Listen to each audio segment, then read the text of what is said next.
surveillance technology. The first image that probably runs through your head is a dystopian world where big brother governments take control of the populace. But as we advance further and further in a more globalized and digital world, how far are we from this being reality? Or will it always remain fiction? How do we determine what is true surveillance? As a society, do we consider audio and video the only forms? How does society's perception impact our views? To answer these questions, we will look at two countries that are similar in importance on the world stage, but differ on their ideological and societal views of surveillance technology. The PATRIOT Act was passed following the attacks on September 11th, and thus began the controversy that we will discuss. The PATRIOT Act was a response using dated methods in a truly emerging digital age. The act allowed for the possession of conversations via phone, email, correspondence, and warrantless taking of digital property.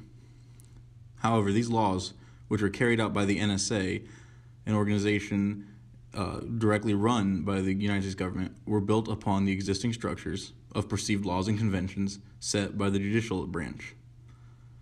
Meaning, though not illegal, they acted upon information, as this was the case for most of them up until this point, on physical evidence. However, the evidence was not physical in these cases and usually almost digital. However, by the late 2000s, Edward Snowden truly exposed what is now known about the PATRIOT Act, which was the spying and invasion of privacy that still haunts America today. Unfortunately, though, the government lost in the court of public opinion, but legally, nothing was truly broken, so therefore, in the court of law, it was upheld. This was all once again due to the assumed regulations and laws that were put in place, such as 180-day past email. It was no longer required for them to carry out a warrant, and other ways of invading privacy on the digital stage. Therefore, in a country where you're not heavily monitored like the USA, the government can simply just keep the information you're willing to put out there yourself. On the other hand, China is notorious for its Great Chinese Firewall, a play on words from their traditionally protective measures, the Great Wall.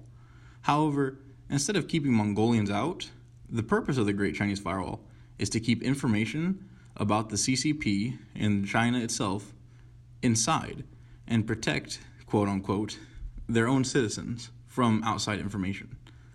More importantly, it's used to monitor its own people. However, unlike the United States, there is a sense of tradition and culture surrounding this type of surveillance.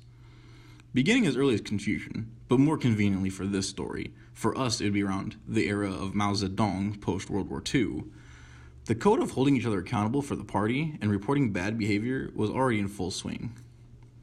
So a deep sense of cultural understanding and history behind the Chinese people and why their government monitors themselves and why, more importantly, they like to monitor each other. Uncharacteristically, in the 2000s, however, China was experiencing a boom in their free speech and was even a boom in their protests. Websites like Sina Weibo allowed citizens to organize and speak freely of the government with little to no supervision. This came crashing down when now current President Xi reinstated a harsher firewall and perhaps more drastically reinstated a social credit score to help keep each other accountable. This, paired with recent activities of mass surveillance on minorities in contentious regions such as Qiang or Tibet, has led to the current perspective as China being a surveillance state, especially against those who threaten their traditions. From both these countries come an origin story of surveillance technology and its uses. Though initially, as an American, I thought perhaps I would hate China for being more oppressive, perhaps more intimidating, and I instead would applaud the American government for, though losing face, perhaps reforming itself post the Snowden scandal. However, these were not the case.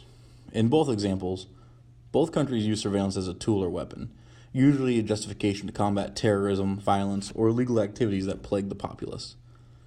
Both use them as means to collect data on its people and to report to the government what their constituents are doing. Ultimately, if you put aside cultural and historical reasons, such as one nation's capitalist, another communist, and other means on how we are different from the Chinese people, the only true difference between the United States and China in the matter of digital security is either are you willing to give up your information on the perception it is your own private digital property, Or will the government simply find a way to take it from you through surveillance or other means? At the end of the day, information is crucial in this ever-changing digital surveillance landscape, and ultimately no country wants to be left in the dark, especially when it pertains to their own people.